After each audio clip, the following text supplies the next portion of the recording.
বাড়ি বাড়ি গিয়ে ভোটার তালিকা হালনাগাদ কার্যক্রম 2025 অলরেডি 20শে জানুয়ারি থেকে শুরু হয়ে গেছে। এর মধ্যে কয়েকটি কমন প্রশ্ন সবার মধ্যে দেখা যাচ্ছে।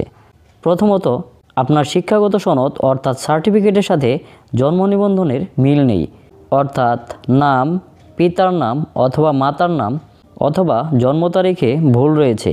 এখন কিভাবে ভোটার হবেন? এছাড়াও পিতামাতার এনআইডি কার্ডের সাথে আপনার জন্ম সনদ বা সার্টিফিকেটের মিল নেই। এখন আপনি কিভাবে ভোটার হবেন? দেখুন, ভোটার হওয়ার জন্য প্রয়োজনীয় কাগজপত্রগুলোর মধ্যে অনলাইন ডিজিটাল জন্ম নিবন্ধন, শিক্ষাগত যোগ্যতার সনদ, পিতামাতার এনআইডি কার্ড অত্যন্ত গুরুত্বপূর্ণ। এই তিনটি কাগজপত্রের মধ্যে যদি কোনো একটিতে ভুল থাকে তাহলে আপনার উচিত হবে এই মুহূর্তে আপনার ভোটার না হওয়া। আপনি চাইলে ভোটার হতে পারবেন, তবে কোনো এক সময় আপনি ঝামেলায় পড়তে পারেন। হতে পারে চাকরির ক্ষেত্রে, বিদেশ গমনের ক্ষেত্রে কিংবা পিতার সম্পত্তির ওয়ারিশ বন্টনের ক্ষেত্রে আপনি যে কোনো সময় ঝামেলায় পড়তে পারেন।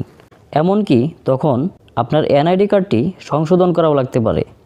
এনআইডি কার্ড করে ফেললে সেটা সংশোধন করা যে কতটা কষ্টকর, যার এনআইডি কার্ডে ভুল রয়েছে একমাত্র সেই ভালো জানে।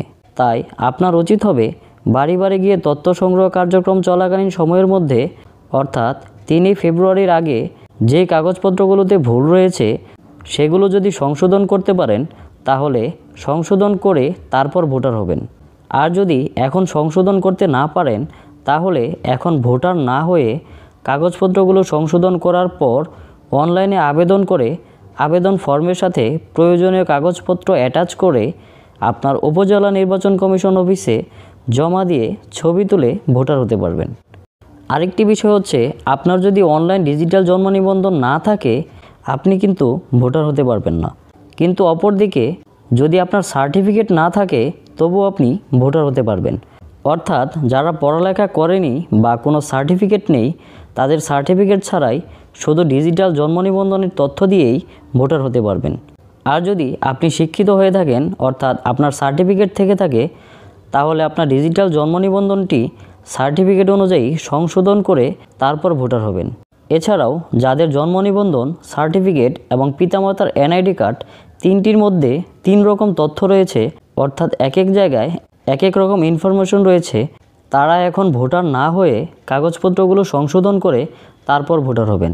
আপনি চাইলে এখন যে কোনো একটি কাগজ দিয়ে ভোটার হতে পারবেন, তবে পরবর্তীতে বাকি কাগজপত্রগুলো এনআইডি কার্ড অনুযায়ী সংশোধন করতে হবে।